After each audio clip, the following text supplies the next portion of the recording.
Hello friends, welcome back to the mini video guys in my YouTube channel guys. Today friend we are going to talk about guys how can we disconnect Bluetooth speaker with our Poco phone. Means guys you want to disconnect guys your speaker to your phone. So how can you disconnect? Today I will show you in this video guys how can we disconnect Bluetooth speaker. So before starting video fan, first of all go and subscribe the channel guys, click the bell icon, like the video guys. First of all guys we will on our phone setting to disconnect speaker. After on phone setting guys, scroll it friends, you can see guys your phone Bluetooth setting guys, click on Bluetooth setting. So a right side guys tap here. Hence you can see this type of setting. Hence you will have to click on unpair means disconnect, then it will disconnect to your phone.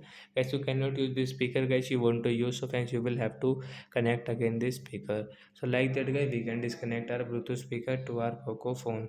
So that's it guys, thanks for watching the video guys. We will meet in the next video. Before going guys, please go and like the video, subscribe the channel. Bye bye friends, thanks for watching the video.